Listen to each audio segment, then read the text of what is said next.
Si tu viens de commencer un projet ou bien si tu as commencé un projet en début d'année et que tu te sens découragé en ce mois d'août et que tu veux tout laisser tomber, eh bien cette vidéo s'adresse à toi.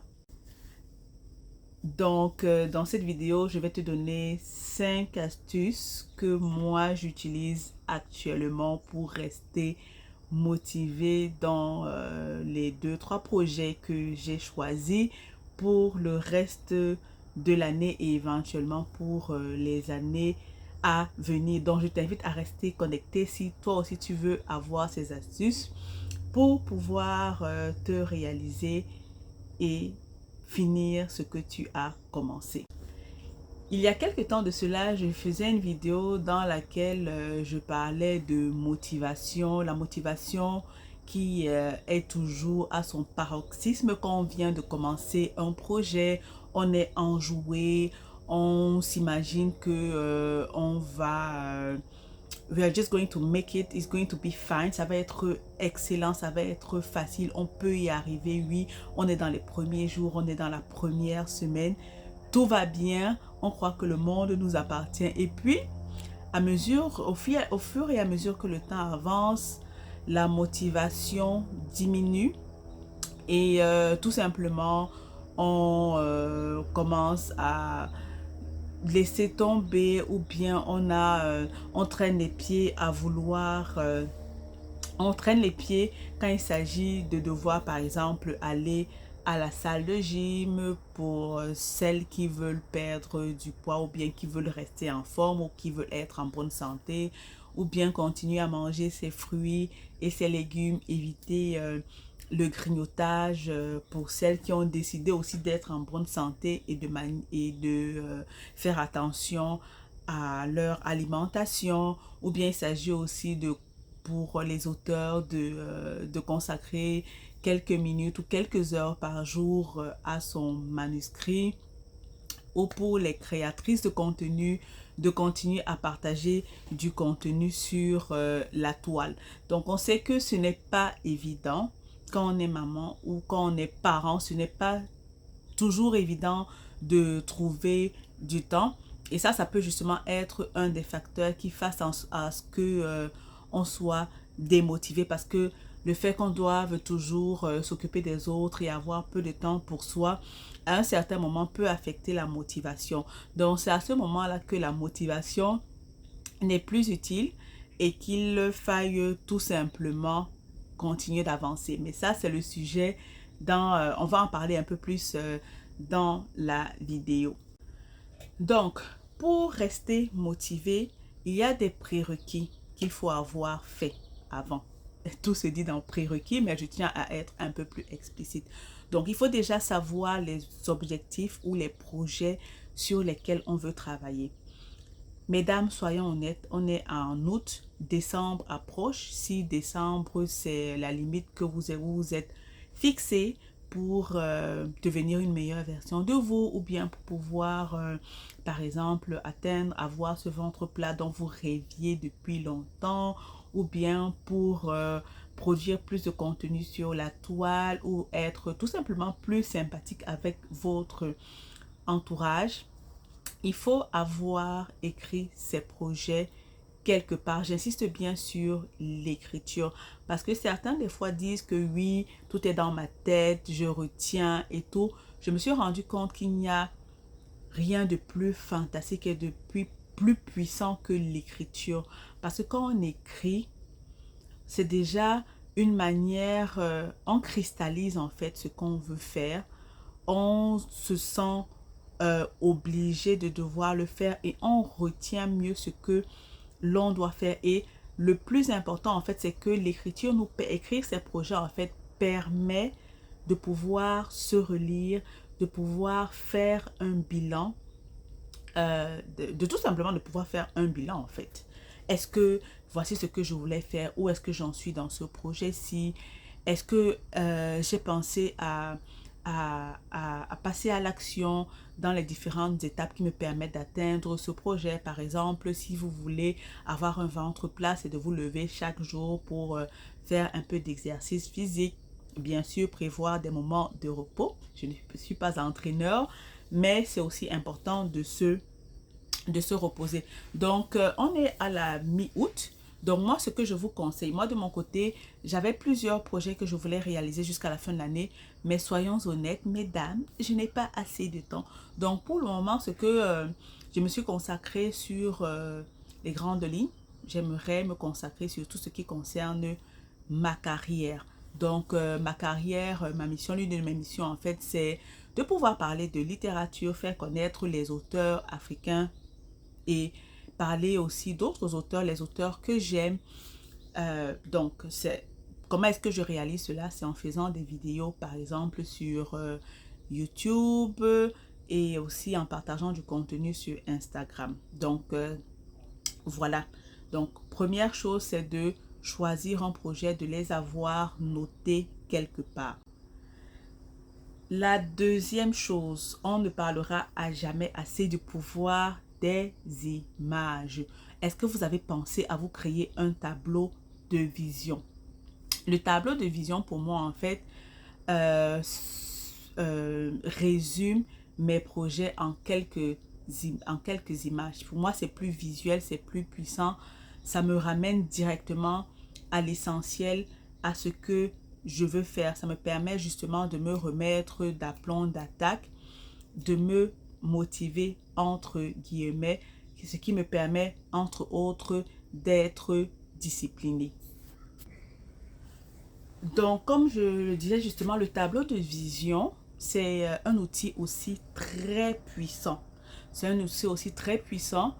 Généralement, ce que je faisais avant, c'est que quand je vivais seule, c'est que je j'allais coller, je cherchais des images qui représentaient mes objectifs. Je les trouvais dans dans des magazines et je les collais sur un grand format papier et que j'accrochais dans ma chambre. Maintenant que maintenant que je ne vis plus seule, j'ai une vie de famille, c'est quelque chose qui est très personnel pour moi et que je ne veux pas forcément accrocher parce que n'importe où dans mon bureau, parce que des fois on a de la visite, j'ai pas forcément envie que tout le monde vienne regarder dans mon tableau de vision, c'est très personnel. Et aussi étant donné que j'ai pas toujours le temps d'aller dans mon bureau personnel, c'est que justement, si je n'ai pas accès à ce tableau de vision-là le matin, comme je veux descendre au sous-sol travailler, je n'ai pas accès à ce tableau de vision-là partout où je suis, à un certain moment, je risque de perdre un peu le fil, de me laisser aller. Donc, j'ai opté pour la version digitale. Je vais tout simplement sur Pixabay et je télécharge des photos en fonction des objectifs que je veux atteindre et je me crée un document sur Google Drive dans lequel je colle tout simplement les images qui représentent mes objectifs. Je précise bien les images qui représentent mes objectifs. Donc, si tu veux que je fasse une vidéo sur le tableau de vision, mais tu me le dis en commentaire, mais sinon, c'est quelque chose, ce sont des informations qui sont disponibles sur la toile en ce qui concerne le tableau de vision. La troisième chose à faire, si on veut rester motivé, pour éviter d'être démotivé, tout simplement, en fait, c'est de passer à l'action.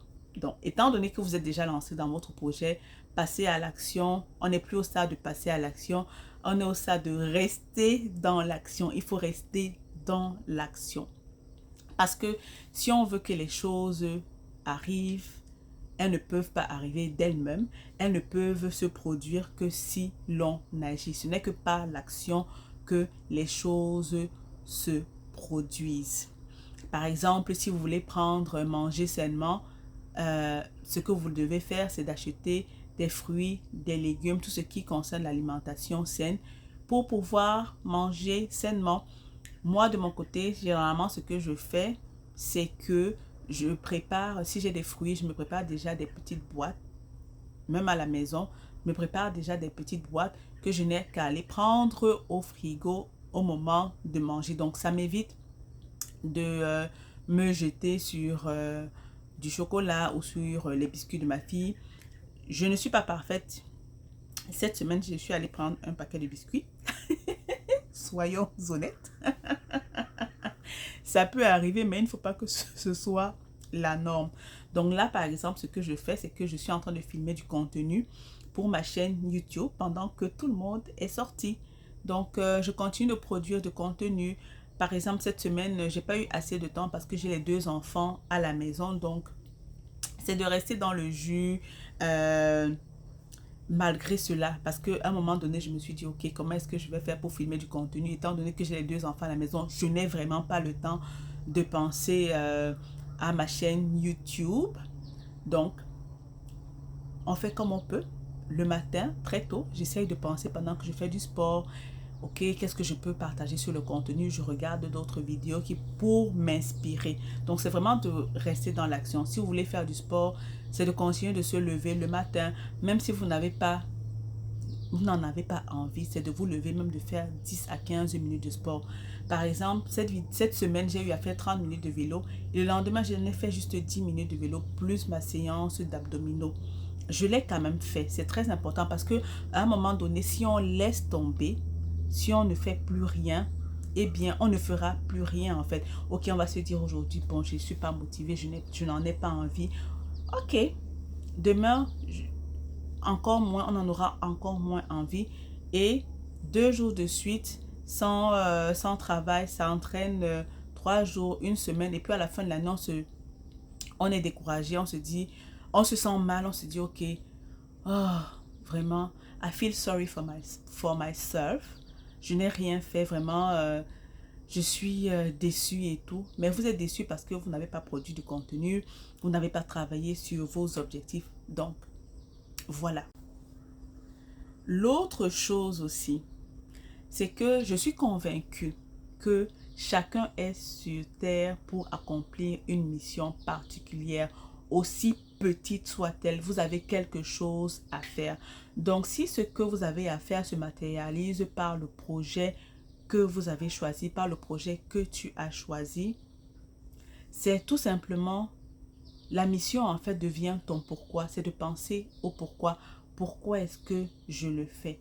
Donc, une fois qu'on a été clair avec sa mission personnelle et son pourquoi, ça devient, ce pourquoi-là devient tout simplement le fil conducteur des actions que l'on pose en vue d'atteindre cet objectif-là en fait. Par exemple, pour quelqu'un qui produit du contenu sur la chaîne YouTube, c'est de se dire, ok, j'aimerais accompagner par exemple toutes les mamans à produire du contenu, à trouver par exemple leur audience sur les réseaux sociaux, à les aider à comprendre comment ça fonctionne. Ou bien quelqu'un d'autre dira, c'est pour aider mes abonnés en fait à gagner plus d'argent d'ici X nombre de temps. Pour moi, par exemple, ce sera ok d'accompagner peut-être les mamans aussi, de partager mon expérience avec les mamans qui me suivent pour aussi les motiver à travers mon parcours et me motiver aussi d'une certaine manière à travers le contenu que je partage pour que nous puissions tous avancer et nous réaliser sur cette terre, parce que comme je ne cesserai jamais de le répéter, je pense sincèrement que nous sommes sur cette terre pour accomplir une mission particulière. Donc, ne laissons tout simplement pas tomber, restons concentrés sur ce que l'on a à faire parce que c'est très important. Parce que aussi, je pense que si on ne fait pas ce qu'on aime, on ne fait pas ce qu'on est censé faire, on n'est pas heureux. On se demande toujours, ok, comment est-ce que je fais pour être heureuse? Je ne suis pas heureuse, qu'est-ce que je peux faire?